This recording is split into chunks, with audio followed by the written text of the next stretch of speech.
si Kristo mao ang pulong sa Dios nga nagpakatao. Tuo mo dili? Hinay man. Kana naana sa Gospel of John chapter 1 kanang gitawag na tug prologue, niingon si San Juan, ang pulong uban sa Dios ug ang pulong Dios. Nya niingon din siya, ug ang pulong nahimong tao. Muna nga kung gusto tang masuod or mahimong connected ni Hesus, dili igo nga mahimo tang biological mother, brothers and sisters sama aning ni as gospel.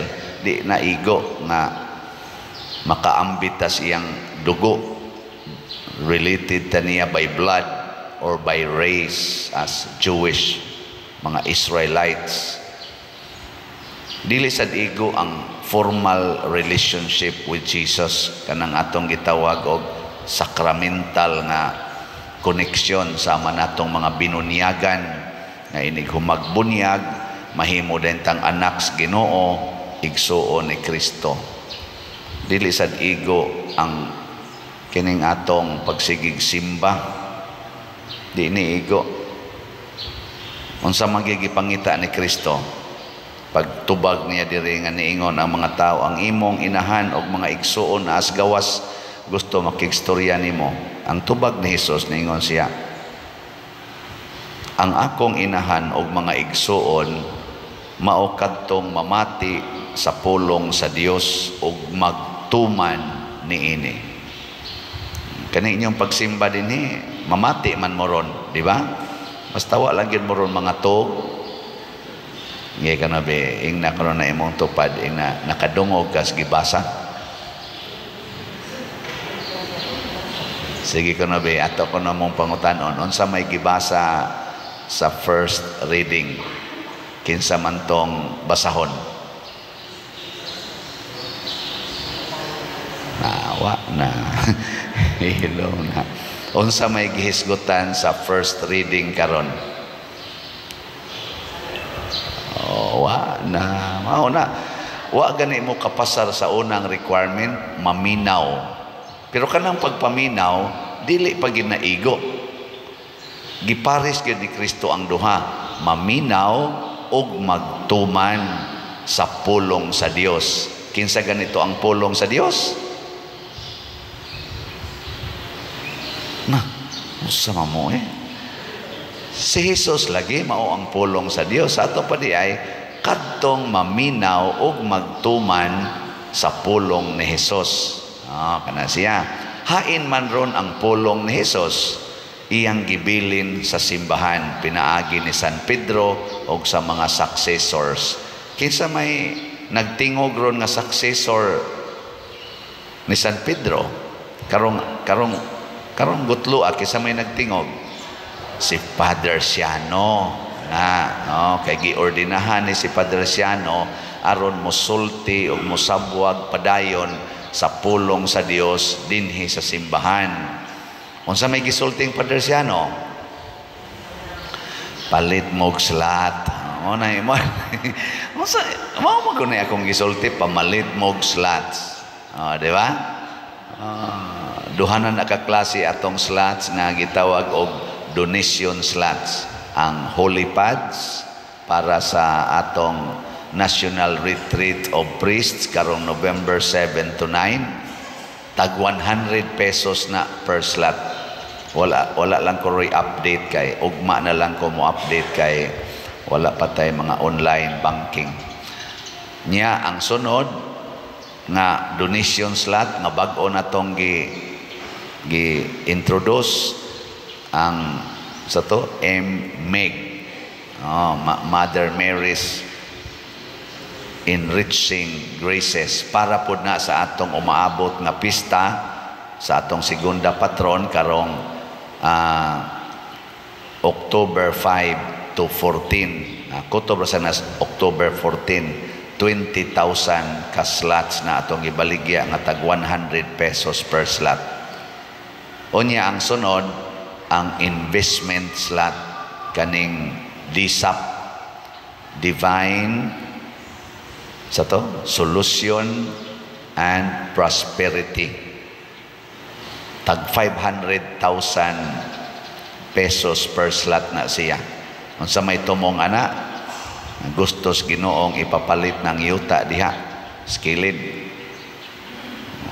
Kining tanan, kining akong gisulting mga slots, unsa man ni siya, para sa pagtukod sa mga struktura dinhi sa atong simbahan ug sa paghimo sa mga activities nga relihiyoso dinhi sa simbahan, sa manang retreats mga pare ug kaning atong pista segunda patron.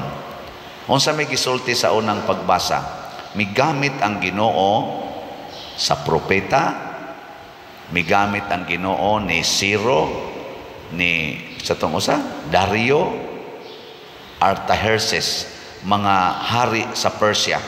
Unsa may pasultis Ginoo atong higayuna diri aning kaning unang pagbasa nato. Unsa may iyang gisulti diri?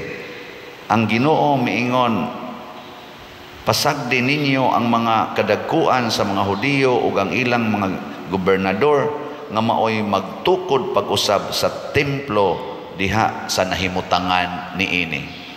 Ang Ginoo di mo sugo gini nga maghimo gitag templo. Ang templo sa Jerusalem giguba to panahon sa exile nila, na exile sila ngadto sa lain-laing nasod dito sa mga Persian kingdoms. O ang Ginoo mismo misugo sa mga hari nga isulti ni ninyo nga pabalika sila sa Jerusalem ang mga Hudiyo o magtukod sila sa templo. Natukod ba? Uy, tubag. Wa gid mo maminaw. Purting tukura busa gitukod pag-usab sa kadagkuan sa mga Hudiyo ang templo, sumala sa mga gisaysay nila ni propeta Hageo o ni Zacarias. Ana, perting tukura nga naman gibutang man sa mga hari nga kamong mga katawhan hain ni nagpuyo ang mga Hudiyo o Israelita, tabangin ninyo sila, gamita ang inyong buhis nga natigom aron paghatag nila sa ilang gikinahanglan nga mga kwarta o mga materialis. Mao ni karon ingon ang Ginoo, Padre Siano, sulti ragod ng mga kuan, mga katawhan nga nagtuo nako nga ato ning tukoron ang kulumbare. Nya tukoron taning kumbinto sa inyong simbahan. Ako daghan naman natukod ang simbahan na Lord, natukod na gutong kapilinya kanidinhim, sobra na gud ni 50 milyones ang gasto aning among parokya pagsigi ani og expand og pag-beautify. Di pa na kuwang pa na siya. Dako agyod. Ana, samtang buhi pa ka kay hapit na ra ba ka mamatay. Nakuha mo ba di ay? Sige, paspasan tani. Bitaw mo, mabutan na mo sigong hisgot o kamatayon kay murag layo naman tingaling mga 10 years one atingali ko pero may dalang na mutuman mo, di ba? May lingay mo ito pa din na mutuman ka sa pulong sa Ginoo pinaaging Padre Siano. Higi ka no? Oh, yes. Nga naong ba na nagkusmod lang sa unsam na ang tuman-tuman. Bulahan mo kamong maminaw. Mata nalingaw kay kustanan ato niya tong abangan ang susunod na kabanata na ay usa ka tawo nga ming text nako donor po din nato siya sa miaging katong bitang Mother Mary katong pagtukod sa kapilinya. Naka-donate po ni siya adto og tag 1,000 man to atong slot ato ni donate siya og 1,000 500 ka slots. Atong panahon na ba, atong kapilin niya, usa siya sa midunit o 500 ka slots. Nga tag 1,000 per slot, pila may iyang na-donate? Siya ro, sagdi mo ka mo kwenta na. So, lingaw kay kuan niya, kay simple raman ko siya nga pagka-tao ba, Yano gyud ka nang as in di jud ka katuo ba, pero ang iyang gugmas Ginoo murag sobra patingalis iyang bahandi. Sus kanindot unta kung ang ato rong mga parishioners kamo ba o mga online parishioners mo isip unta mo nga kining akong gisulti nga kaning mga slots awhag ni sa Ginoo, sama sa pag-awhag sa Ginoo ngadtos mga katawhan. Ang niawhag pagyud, ang gigamit pagyud Ginoo kato mga hari sa Persia, dili pagyud to mga magtotoo. Karon ang nag-awhag ninyo pari ni nga atong Katolikong pari. Nya di pagyud mo mutuo, perti gyud ninyong buanga. Di na gyud mo related sa Ginoo. Di ba? Nanuo man ganito mga dili magtotoo, nagiawhag sa Ginoo ang mga katawhan nga mosuporta pagtukod sa templo sa mga Israelita nga ilang mga bihag, ilang mga ulipon. Nituo magay sila nga di gito mga magtotoo ang nagsulti. Kidi pa bang paria nga si tanaw nyo na ko magtotoo ko dili. Magtotoo ko sabi mo sagdi lang ko nang ginagmay na to diyang sipyat kamo sa sige ragin mong tanaw sa tong sipyat na masa ko'y sipyat gamay pero tuo magigtas Ginoo. Bitaw mga igsoon, klaro kaayo nga ang Ginoo nag-awhag nato karong panahon na.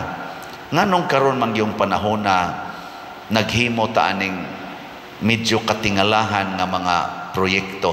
Wap ani og matuman ning atong project unprecedented ni dinhi sa atong Archdiocese sa Sugbo. Nga dunay project nga ingon ani kadako, dunay parokya nga naghimo ni ining maong mga proyekto nga makatabang dili lang sa parokya kundi dili sa Archdiocese ug sa other parishes outside the diocese na natay gitabangan dito sa Hulo, sa Masbati, sa Maasin, nakatabang na ta dito. Kita pa'y naghimo ana, dili ni pagpagarbo, gigamit lang tas Ginoo karon. Nya, I hope mutabang mo ani. Wa ko namugos ha. Pero klaro kay Ingos Kristo, kinsa magitinuod na kong inahan og mga igsoon. Kana ra gyung naminaw og nagtuman sa akong mga pulong. Nako lang ning gipasabot kay daghan kay kalihukan sa simbahan nga nawa lang sa atong hunahuna tungod kay wa ta motuo nga ang Ginoo mo'y nag-awhag nato ni ining pagtukod og mga buildings o paghimog activity. Unsa may activity nga gipahimo sa Ginoo human natukod ang ilang templo sa Jerusalem. Dako kayong activity. Mura sa atong segunda patron tingali nga pista. Tanawa ang paghalad sa templo sa Dios gisaulog sa dakong kalipay sa katawhan sa Israel, lakip sa mga pari ug sa mga libita ug niadtong mga gipamihag nga namauli na. Naghalad sila usa ka gatos katurong baka. Suna nga nang usa ka gatos katurong baka. Imagine kung ano ninyo atubangas templo.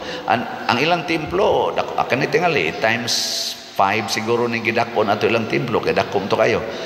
Anhada sa tong ground usa ka gatos katurong baka, duha ka gatos katurong karnero, upat ka gatos kanating karnero ug napulog duha kalaking kanding. Pagkadako ang hikaya gyud. Anong gipangduka mamo diha? Hikay na ni. Sa ato pa. Sa ato pa nga nang magpista ta, nga magslat-slata, kaning mag-retreat ang mga pari, mga activities kini. So ang ipahimo des Ginoo, buildings and events. Importante kay nas Ginoo basta nakasentro sa pagpalambo, sa pagtuo ug sa atong relasyon niya. Ug mao nay makapahimo natong mga inahan o igsoon ni Kristo. Nagi katapusang lingi. Ingna imong tupad, gusto kang maigsoon ni Kristo? Lingi amay na gusto kang maigsoon? Ingna palit nagsalat. Karong adlaw mao na makapaigsoon nato. Palit dayon. Unya unsa may resulta? Mga lipay gitang tanan. Matod pa sa atong tubag sa Salmo, sa to? Nalipay ako, nagiingnan ako nila, mangadto kita sa balay sa Ginoo. Gahapon diri ni Ari, pag-abot gyud diri, gakos din siya nako kay tuwa siya sa gawas. Ako lang sanggi gakos-gakos gamay. Gakos man. Nya hilak dayon siya. Siya sus pader. Tuan jud kay ko nimo pader, sige jud kog palo nya, sige jud kog palit og slot. Hikap rin sa mga bangko. Duta gid pader kanindot niya nakita gid ako pader ang among ang akong kanang ang among gidunit ba ingon siya nako. Oh gigamit kina nako tanan diri oy. Lipay kay silang muanhi dinhi. Ana. Mula sakto gina nalipay ako nga giingnan ako nila mangadto na kita sa San Vicente Ferrer, Paris, Liloan. Ni adto sa silang kapilinya, purti kuno nilang halok-halok dito gyud sa lugar kit nakapalit jud ko ani, nakapalit ko ani. Pero kamong manganhi dinhi wa gyud kapalit og slot. Kamong mo adto sa kapilinya wa gyud kapalit og slot. Minus kay mo kalipay. Ginay, anindog na ta. Pag-ampo sa katawhan,